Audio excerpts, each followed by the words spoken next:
Hello everyone. मेरा नाम विकास चौधरी है। आज हमारा टॉपिक है accounting for non for profit organisation. चलिए, chapter first, accounting for non profit organisation.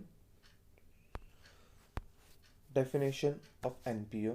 Not for profit organization are type of organization that do not earn profit for its owner. Non for profit organisation ऐसी organisation होती हैं जिनका main motive profit earn करना नहीं होता।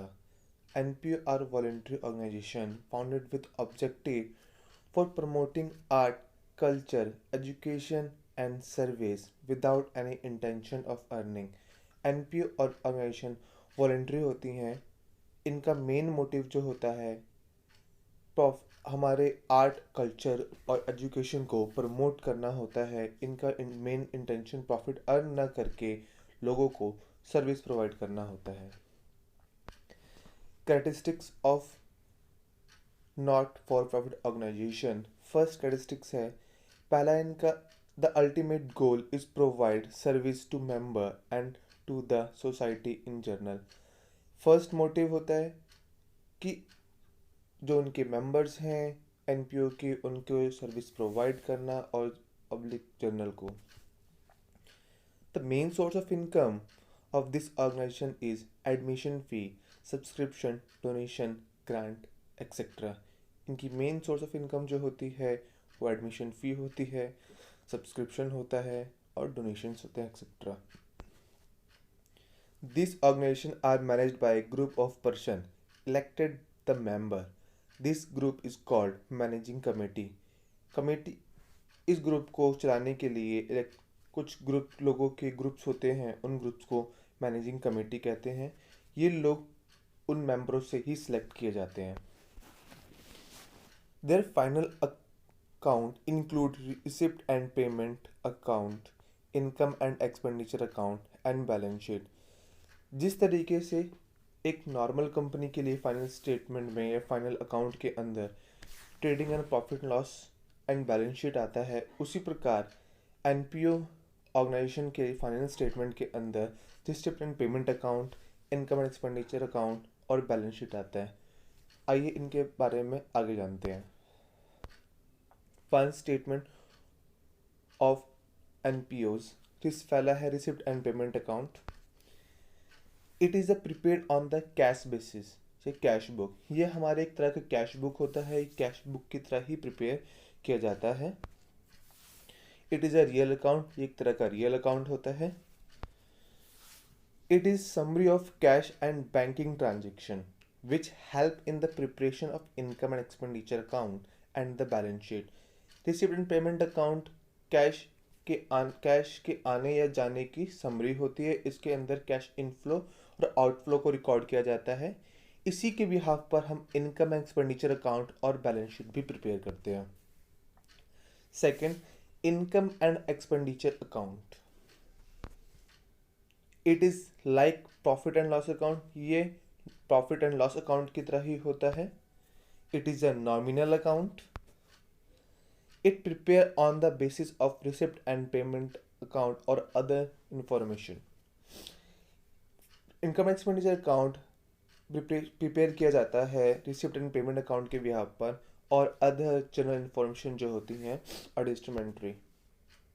The main objective is to find surplus and deficit. इसका बनाने का मेन ऑब्जेक्टिव होता है सरप्लस और डेफिसिट। जिस तरीके से प्रॉफिट एंड लॉस से हमें प्रॉफिट और लॉस पता चलता है, इनकम एक्सपेंडिचर से हमें सरप्लस यानी प्रॉफिट, डेफिसिट यानी लॉस पता चलता है। लास्ट बैलेंस शीट है। It is the final statement which include assets, liability and capital fund at a point in time. Balance sheet जिस तरीके से बाकी कंपनी उसकी बैलेंस शीट बनाई जाती है जिसके अंदर असेट्स, लायबिलिटी, कैपिटल एक्सेट्रा के बारे में इन्फॉर्म किया जाता है, उसी प्रकार एनपीओ की बैलेंस शीट में भी assets, liability and capital point किया जाता है। Format and format of receipt and payment account,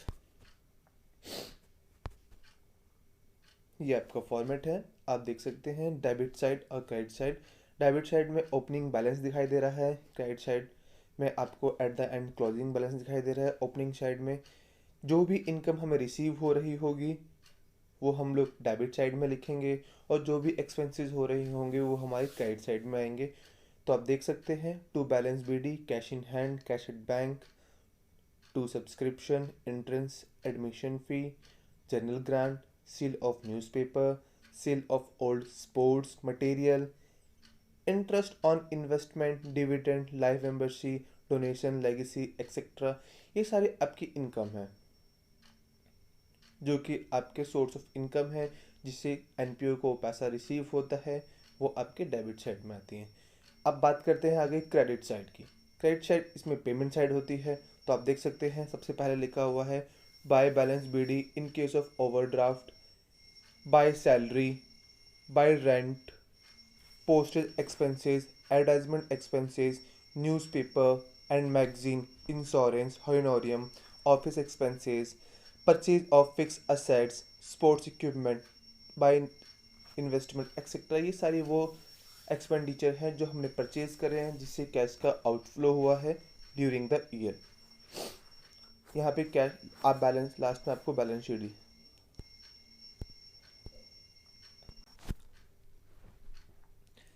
specific item for receipt and payment account.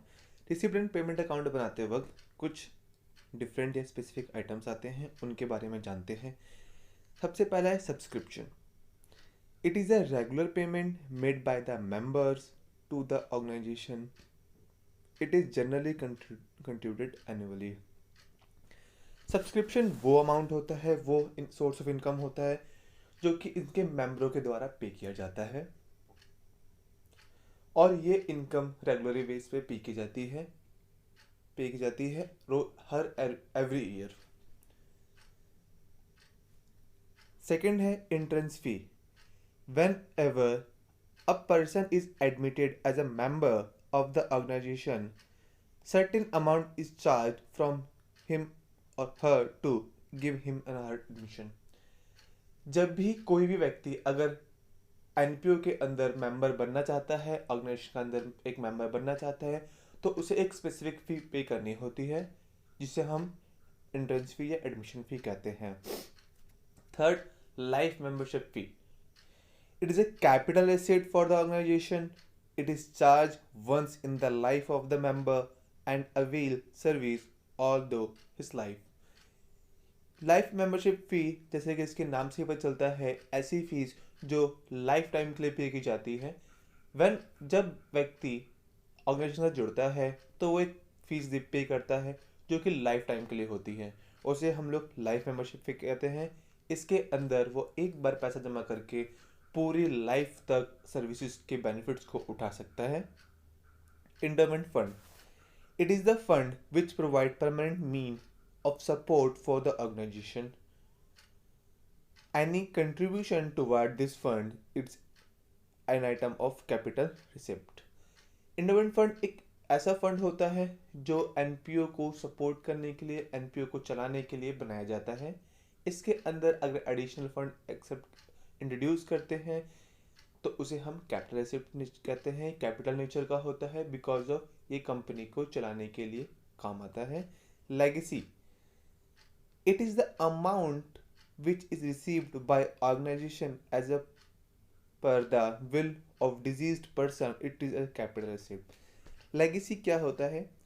किसी भी ऑर्गेनाइजेशन को किसी के विल के द्वारा जो व्यक्ति या जो डिजीज्ड पर्सन है उसके संपत्ति या विल जो है उसके द्वारा अगर उसे पैसा मिलता है उसे हम लेगेसी कहते हैं। ये एक तरह की कैपिटल रिसिप्ट होती है। सिक्स्थ है donation. Donation is the amount receive for from some person, firm, company और any other body by way of gift. It is also an important item of receipt. Donation वो amount होता है जो किसी भी व्यक्ति के द्वारा, किसी भी फर्म, किसी भी कंपनी या किसी भी एनी बॉडी के द्वारा दिया जा सकता है गिफ्ट के तौर पर। It also important item of receipt. ये ऑर्गेनाइजेशन के लिए एक इम्पॉर्टेंट सोर्स ऑफ इनकम है। डोनेशन दो प्रकार की होती है, specific donation general donation, it is a donation received for specific purpose. Specific donation जो होती है वो किसी स्पेसिफिक पर्पज के लिए दी जाती है। जनरल डोनेशन का जो पर्पज होता है वो स्पेसिफिक नहीं होता है, आप उसका पैसा किसी भी काम के लिए यूज़ कर सकते हैं। General donation, it is a donation which receive not for some specific purpose. Seventh, honorarium. This is the amount paid a person who are not employee of organization but take part in the management of business. This payment of revenue nature. Honorarium एक ऐसा amount होता है जो एक व्यक्ति को पे किया जाता है उसकी सर्विसेज के लिए। वो व्यक्ति हमारी कंपनी या हमारी ऑर्गेनाइजेशन से जुड़ा हुआ नहीं होता है, फिर भी हमारे ऑर्गेनाइजेशन के मैनेजमेंट में या उसके एक्टिविटी के अंदर पार्टिसिपेट करता है, उसकी सर्विसेज के बदले हम उसे जो पेमेंट करते हैं उसे होनोरियम कहते हैं। चलिए एक क्वेश्चन समझ लेते हैं रिसिप्ट एंड पेमेंट अकाउंट के लिए। आपके सामने एक क्वेश्चन है, from the following particular receipt and payment account of Delhi club for year ended 31 मार्च 2019। आपको यहाँ पे दिल्ली क्लब के लिए रिसिप्ट एंड पेमेंट अकाउंट बनाना है। आपकी जो डेट है वो 31 मार्च 2019 है। Opening balance of cash and bank on 1 जनवरी 2019। 1 जनवरी 2019 को आपको कैश का ओपनिंग बैलेंस दे रखा है 8,500 रुपये। सब्सक्रिप्शन रिसीव करंट ईयर 30,000 रुपये। इस साल आपको सब्सक्रिप्शन 30,000 रुपये मिला है।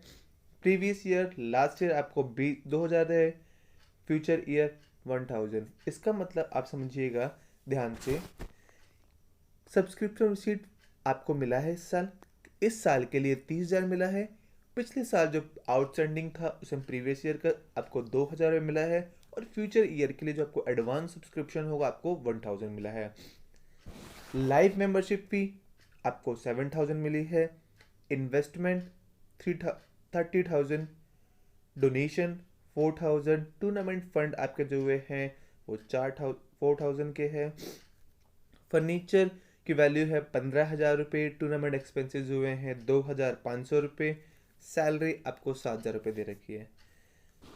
Charge depreciation on furniture 10% per annum. Salary outstanding जो है वो 400 रुपये है। Accrued interest on investment 500। ये एक छोटा सा क्वेश्चन है जिसके अंदर मैंने 5 पॉइंट लिए हुए हैं। चलिए इसके सॉल्यूशन को देखते हैं।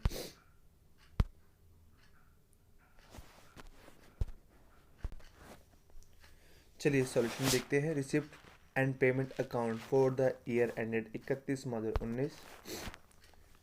पर्टिकुलर आपका जैसे कि प्रीवियस क्वेश्चन में देखा, टू बैलेंस BD 8,500 रुपये, हम डेबिट साइड लिखेंगे।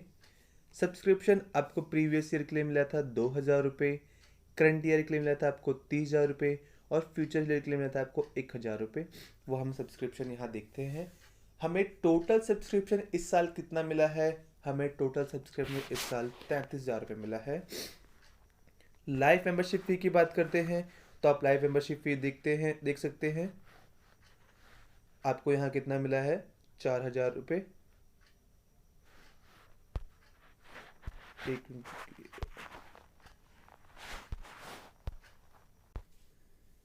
चलिए स्टार्ट करते हैं। Receipt and payment account for the year ended 31 मार्च 2019। आप देख सकते हैं यहाँ मैंने फॉर्मेट प्रिपेयर कर रखा है ऑलरेडी। प्रीवियस क्वेश्चन के बिहाफ पर मैंने सॉल्यूशन को प्रिपेयर किया हुआ है, आपको प्रीवियस क्वेश्चन में दिखाई दिएगा। टू बैलेंस BD आपको ओपनिंग बैलेंस दे रखा है 8,500 रुपये। सब्सक्रिप्शन आपको पिछले साल का सब्सक्रिप्शन 2,000 रुपये मिला था। करंट ईयर सब्सक्रिप्शन आपको 30,000 मिला था। फ्यूचर ईयर के लिए आपको 1,000 मिला था। तो टोटल सब्सक्रिप्शन आपको मिला है इस बार 33,000 रुपये। Live membership fee 7,000 rupees. Donation आपको 4,000 मिला है। टूर्नामेंट फंड आपको 4,000 रुपये मिला है। ये आपकी इनकम थी। डजेंट मैटर, हमें ये कोई फ़र्क नहीं पड़ता है कि आपको यहाँ पे जो इनकम दिए गए हैं वो कब कब के दिए गए हैं। हमें टोटल इनकम से फ़र्क पड़ता है। तो टोटल इनकम आपकी जो भी है, इस साल आपको जो भी इनकम मिला है, चाहे वो प्रीवियस ईयर का हो या आपके फ्यूचर ईयर का हो, हमको टोटल इनकम जो मिला है हम उसको रिकॉर्ड करते हैं यहाँ पे।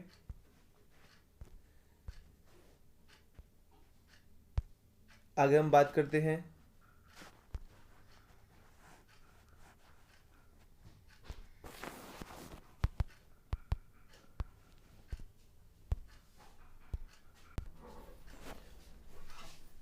टू बैलेंस BD 8,500 रुपये, टू सब्सक्रिप्शन प्रीवियस ईयर का आपको मिला है 2,000 रुपये, करंट ईयर का मिला है आपको 30,000 रुपये और फ्यूचर ईयर का मिला है आपको 1,000 रुपये। तो इस साल आपको टोटल सब्सक्रिप्शन कितना रिसीव हुआ है?